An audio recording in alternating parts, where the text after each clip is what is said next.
So this is an in-box review of the new Zvezda German tank destroyer Ferdinand SDKFZ 184. This is a brand new release, just at the end of 2017, so it's just been released now in the UK for me. It's been out in Europe for a month or so, so it's very new. So it's a nice box art there. And that colourful box reveals a rather uncolourful box, but a very sturdy box, so everything's well protected here. It's a side opening box like this, as you can see, and there you can see how everything's packaged. So one of the best packaged model kits I think I've seen in recent years. So looking at the instructions here, you've got a bit of history of the vehicle here in Russian and English, and it talks about the Ferdinand, which is most notable for being used in the Battle of Kursk. And then as we go over, it's quite a small parts breakdown. On the side of the box it's 292 parts, so that's quite refreshing for a new tool armour kit, and it does look quite a straightforward build, but it doesn't seem to lack on the details, so that's a nice touch. So here you can see the parts breakdown with the different sprues. This grid here is just a small piece of mesh. Not sure where that's going to be used at the minute. I can't remember there being any mesh on this particular vehicle, but we'll see as we go through. And then we've got decals and a small sprue of clear parts for the periscopes. So as we work through, you start on the top deck and get the one-piece hold together and start getting the parts for the running gear on. And the suspension arms, so they look very good.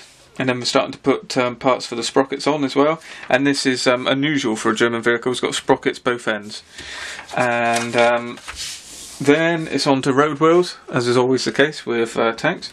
Then it's link and length tracks, so that's a very nice option. It gives you the sag.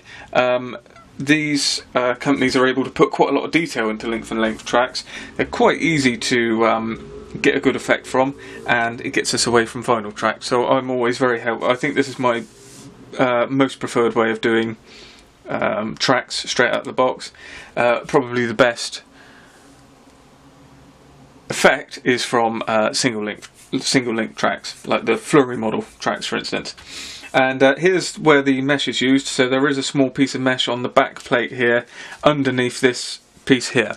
So you know you're going to struggle to look. You're going to struggle to see it unless you're looking up. So I'm sure a bit of plastic mesh in there is going to be fine to give the effect that we want.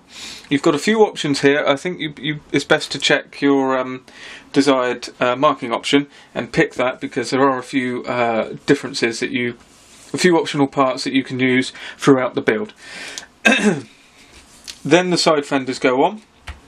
And then we start working on the superstructure, which is the big fixed gun in the superstructure at the rear of the vehicle.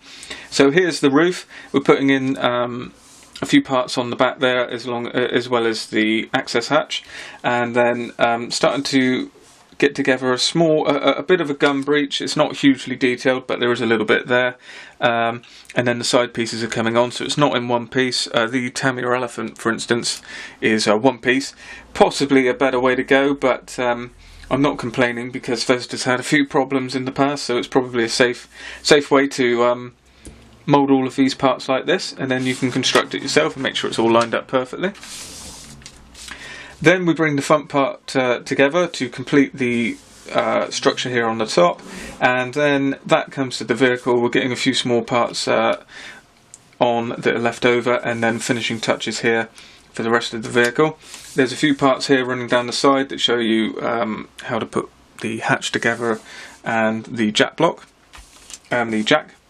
And then the last few touches are going on. We've got a one-piece barrel here, which is nice to see. Should be okay. We've presumably got a muzzle brake moulded in hole here. So that should give quite a nice effect. It's not two pieces, so that's what we like to see if we're going to do plastic gun barrels. And then we've got optional parts here for there's optional ways to show the travel lock here, so you can have it on the barrel or off. And then that completes the build. So then we're on to the marking options, which there are 3, I believe. And we've got, obviously, they're all Kursk Operation Citadel Kursk vehicles. So you've got 501, 123 and 612. So this is all for, all of these vehicles are from 653 Panzerjäger Abteilung, I think that is. It's basically the heavy tank hunting division that was deployed at Kursk, mainly for, I think it was just for the Ferdinands. I think that's what they put it together for. And you've got some nice marking options. So you've got this quite iconic spray pattern here that was used on the Ferdinand. So you've got these two, and then if you want something a bit simpler, you've got this stripy pattern here as well. This will all be the dark yellow with the dark green over the top, I believe. So that's Dunkelgelb and dark green. I'm not sure on the German, so I'm not going to even try and pronounce it. We're starting off here with the one-piece hull and chassis, and this is very strongly moulded. Now there's a bit of history to this. I imagine the reason they've done this is because this Ferdinand is the most recent in a line of 1/35 scale armour kits that Zvezda have released. I believe it was starting with the Tiger, which had, obviously it's an obvious place to start, however it had quite a few glaring problems. I think the kit itself generally is a very nice kit, but there were a lot of moulding problems. There were blemishes all over the side parts, parts of the hull and the superstructure, and it doesn't look very good, to be honest. Since then we've had I think the Panther D, the Panzer IV, a few other kits in that line, and they seem to be getting progressively better, and now we're at the Ferdinand and this seems to be absolutely no problem. So moulding issues seem to have disappeared, and this is a very nice piece, very solid, nice with reinforced parts here to make sure there's no warping, and there is no warping. It's very square, very tight, and it's great to see. Nice detail. We don't have sort of casting marks or anything like you'd expect to get from, say, Tamiya kits, but their Elephant, for instance, has some very nice rolled texture to the armour plates. That is not on here, but we do have weld seams, and I mean, it's what you expect. It's Zvezda. This kit was £25, so I mean, you know, the Tamiya kits are £50, so you've got to allow a bit there. So that piece is very nice. Looks really good, and little bit of detail there for where the suspension arms are going, so that's nice. Then we're on to this big bag. So I'll open this just to show you what we've got. So it is all bundled together. I mean, I don't mind seeing that when there's only a few sprues, so that's not such a problem. It's not so good when you've got like Airfix and the whole kit is bundled together. It's quite nice to see it like this. So, taking the first sprue there, we've got parts for the Superstructure roof and the side fenders. So this is the top of the, well, I'm going to call that back bit the Superstructure for want of a better word. I can't think what it is, where the gun is. So this is the roof of that part with the front here, the rear here, sorry, so that's where the escape hatch goes. And we've got a few other parts here. The side armour for the hull is nicely moulded. And we do have these quite prominent, I suppose they're bolt heads. They're sort of pointed bolt heads that the Ferdinand and Elephant had. It was quite a noticeable feature. And they're really nicely moulded and really nice detail on those, so they come up very well. There is a crisscross pattern on the fender here, which is done pretty well. I mean, it's what you expect. It's a bit of an old school way of doing it. It looks a bit old school, a bit more like, I don't know, early Dragon sort of effect, but I mean, it'll pass, it's no problem. It will weather up quite nicely, I'm sure. So, and then this part has more, this sprue has more parts for the hull, and also there is the gun barrel, gun breech, and a few other parts. Here's the one-piece moulded barrel, which is nice. Just a small bit of cleanup and bit of a mould line there, but it should be no problem whatsoever. This is a nice one piece here for the top of the driver's compartment and radio compartment. So that's good. Nice, very clear openings here for the louvers for where the engine is. I think that's where it was, at the front of the vehicle. I think basically they swapped around the prototype, so the Superstructure went on the front and then the engine was in the middle, I believe. Don't quote me on that again, I'm not an expert.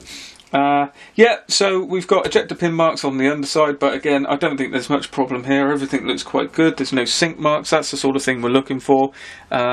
This one piece here, there are a few sink marks on the back, but we're not going to see it because it's going to be used on this side. So this is where they went a bit wrong with the Tiger. You had really prominent sink marks and quite bad warpage. So that seems to have gone. So you don't need to worry about that if you're used to Zvezda armour releases. Now this is a nice sprue. We've got the two parts of armour for the side of the superstructure at the back where the gun's going, and this is the front, and this is where the gun breech will come out. And we've also got pre-moulded and pre-bent. I don't know if you can quite see that. It's a bit of a strange way of doing it, but I'm not going to complain. It's very nice.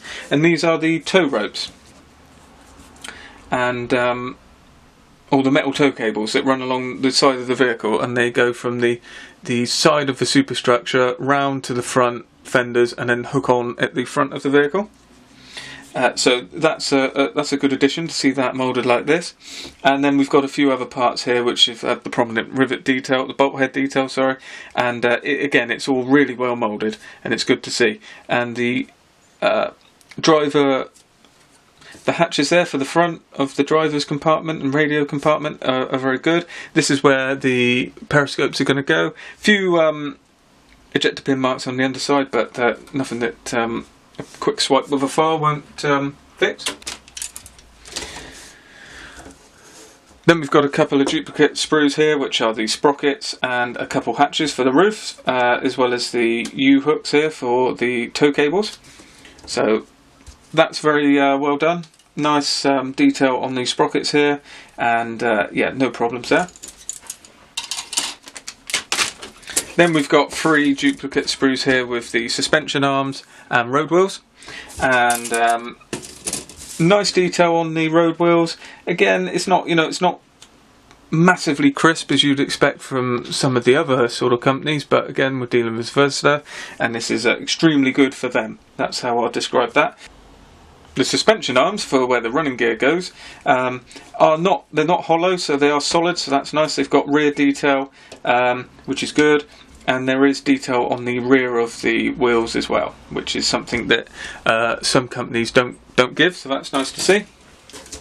Then we're on to the last set of sprues again, which is a duplicate sprue, and this is the link and length tracks, and that's again a good thing to see. They are slightly pre-bent to give you the correct track sag here, which is what you want, and they should go together no problem. You've got a few small individual links to make up the parts around the sprockets, which are both ends again on this vehicle. And then you've got the long runs, so this is for the underside, and then these two come together at the top of the run of the tracks to give you the correct sag, which is quite prominent on this vehicle because it has a long sag. Let's see if I can show you what I mean. And there you go. So it's only really touching the middle 2 wheels here, so it sags right the way from sprocket to sprocket, and it basically only touches these 3 here. Sorry. So it's nice to see that option included because it's a prominent feature of this vehicle. And then we're on to the clear parts and decals. Don't usually have much of a problem with Zvezda decals, but I haven't used them recently in truth, so I don't know what these ones are for the armour kits. The white is extremely well printed, and there's no problem with the crosses here as well. Everything's in register and nicely printed. Carrier film does look a little bit heavy, but I'm sure we can sort of work that down once it's on the vehicle. Then the clear parts and the periscopes are no problem again. They look okay, very basic, but again, we're not going to worry too much about that. There's no interior detail on this. And then there is the piece of mesh, which is quite heavy duty, but will suffice for where it needs to go, which again is on the underside of the rear of the vehicle, so it's going to be pretty difficult to see. And that is the Zvezda Ferdinand SDKZ 184 and 1/35 scale. To sum up, it's a really nice kit. It's something that we've needed, I think, because we've only really got the strange option from Italieri, which is pretty much an elephant described as a Ferdinand. And then there are the older options. Again, we've got options from Dragon, which is basically one old kit from before the 2000, and it's been reboxed with quite a few notable problems. So it's nice to have a cheaper kit on the market, which has quite new moulding technology. Everything looks really good, and it's a good base to start with if you want to super detail. So that's highly recommended, and that's brand new from Zvezda.